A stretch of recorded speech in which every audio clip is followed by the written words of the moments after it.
Hi there, this is Dr. Evan Osar with the Institute for Integrative Health and Fitness Education. Welcome to this edition of Integrative Movement Insider. And Janice and I are about to jump on a flight just in a few hours to head out to Albuquerque, New Mexico for the 2019 Functional Aging Summit. So if you're going to be there, can't wait to see you and have you join us in one of our conferences, or I should say our pre-conference, strategies to help work with your clients that have hip replacements and or knee replacements and or osteoarthritis of the hip and or knee. And also we have a session on corrective exercise strategies for the shoulder and also corrective exercise strategies for improving walking and running, which has been our topic for the last few weeks here at Integrative Movement Insider.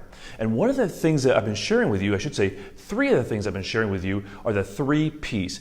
Number one, the first P is process, is you want to have a process for taking your clients through so that way you can take them from where they're at to help them strategically work towards accomplishing their health and fitness goals. And the process I've been sharing with you so that way you can make this year your best year ever as a health and fitness professionals and help more clients that struggle with walking and or running is the integrative movement system for posture, for movement, for performance. And this is a process we teach in our certification courses, the Integrative Corrective Exercise Instructor Program, as well as the Integrative Movement Specialist Program.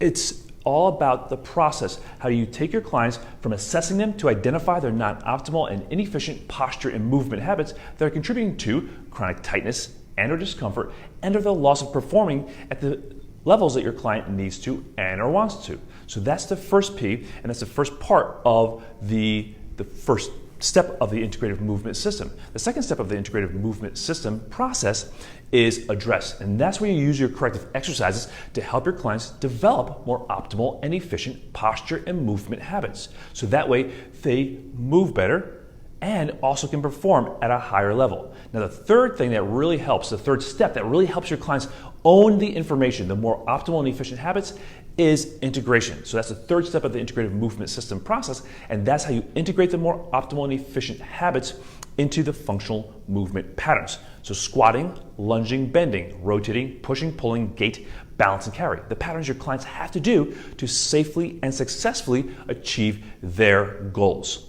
So that's the first P is process, the integrative movement system process for posture, for movement, for performance. Now the second P are the principles.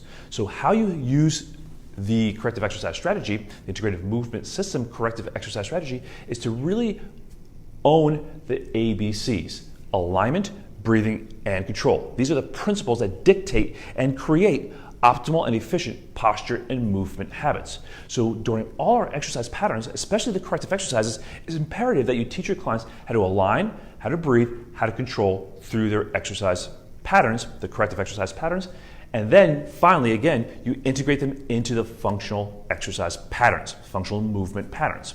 So the third P, so you have process, principles. The third P is your progressions. And this is really what will help differentiate you from all your other colleagues that are out there in the industry. Because a lot of your colleagues out there, a lot of our industry, if you jump on social media, all you see is people throwing exercises at people, throwing high-level advanced exercises at people, and they haven't earned the right to get to the higher level progressions.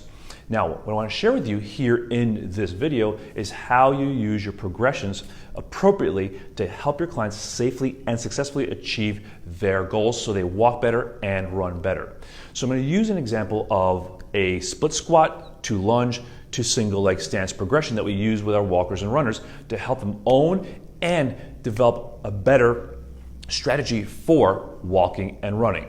So the first part of the progression is just teaching our clients how to split squat appropriately. So we're going to teach them also those ABCs as part of the corrective exercise strategy, but we're incorporating now the ABCs into their functional exercise progression. So number one, align, making sure they're breathing three-dimensionally, making sure they're controlling their alignment throughout the pattern. Well, you start out with a supported squat, so they go into supported squat, maintaining that alignment, breathing control, and now it's just a small supported split squat position, so that way they're learning how to align and control the thoracolpelvic cylinder, as well as their hip, knee, ankle, and foot complex, especially that foot tripod, and they're learning how to load and then how to unload. So they're loading, decelerating, accelerating. So that way they're learning how to manage their weight over top their foot tripod, which is essentially what they're going to do for walking and or running.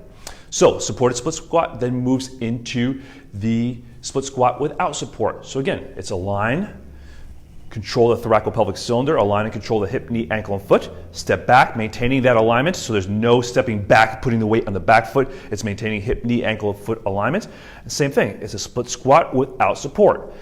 We'll have our clients place their hands upon their pelvis and make sure they get anterior pelvic rotation so they load that posterior hip complex.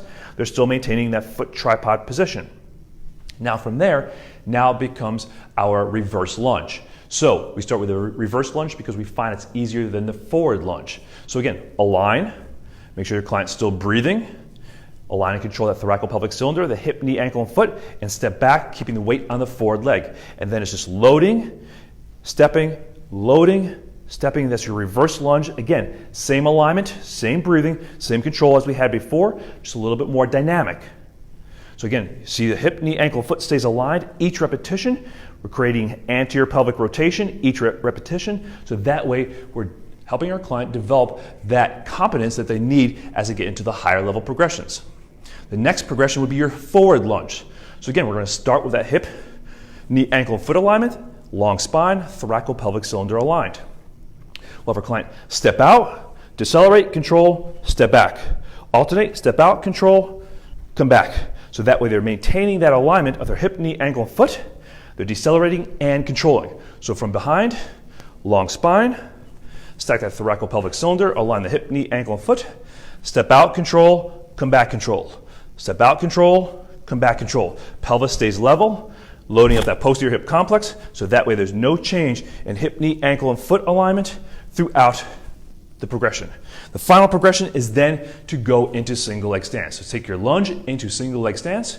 So again, we're going to start with a hip, knee, ankle, and foot alignment of the head, neck, and thoracopelvic cylinder. So then it's a step to single leg stance. Own that position and then come back. Do the step. Sorry about that. Volume there. So again, we're going to step, control, come to single leg stance. Own that position. Have your clients really own the head, neck, thoracopelvic cylinder, hip, knee, ankle, and foot. So that way you're helping them develop that competence. So step, single leg stance, make sure they own that, can hold that position as they progress into their progression of walking lunges. And that's how you safely and effectively progress your clients so that they earn the right, and that's why we put that earn the right saying on all our bands that we give out at our certification courses. We want our clients to earn the right to get to higher level progressions. And that's the importance of using the most appropriate progressions and not just making exercises harder for the sake of making them harder, but having a very strategic process that you take your clients through, which is the integrative movement system, using the principles, the ABCs throughout your exercise patterns, both from corrective exercises, and then take them into and integrate them into the fundamental movement patterns, and then use the most appropriate progressions. And that's how you help your clients feel better, move better, and perform at their greatest level. This is Dr. Evan Osar with the Institute for Integrative Health and Fitness Education. Thank you so much for joining me in this video. Thank you for being part of our community, and thank you for all you do for your clients, and hoping that you can use this information to help attract more individuals that need, want, and will pay you for your expertise. I'll be bringing you updates from the Functional Aging Summit, so both business strategies as well as training strategies. So we're excited to learn from other professionals and specialists in our industry. That's one of the beauties of going to live events, is a networking and learning from other people that have specialties that you don't have, so that way you become better and you surround yourself with like-minded individuals that are taking themselves to a higher level as well. So hope to see you there. And if we don't, I'll see you next week again on Facebook Live, and we'll be sharing updates with you from the conference throughout the weekend. Make it a great day. Get out there and share your message.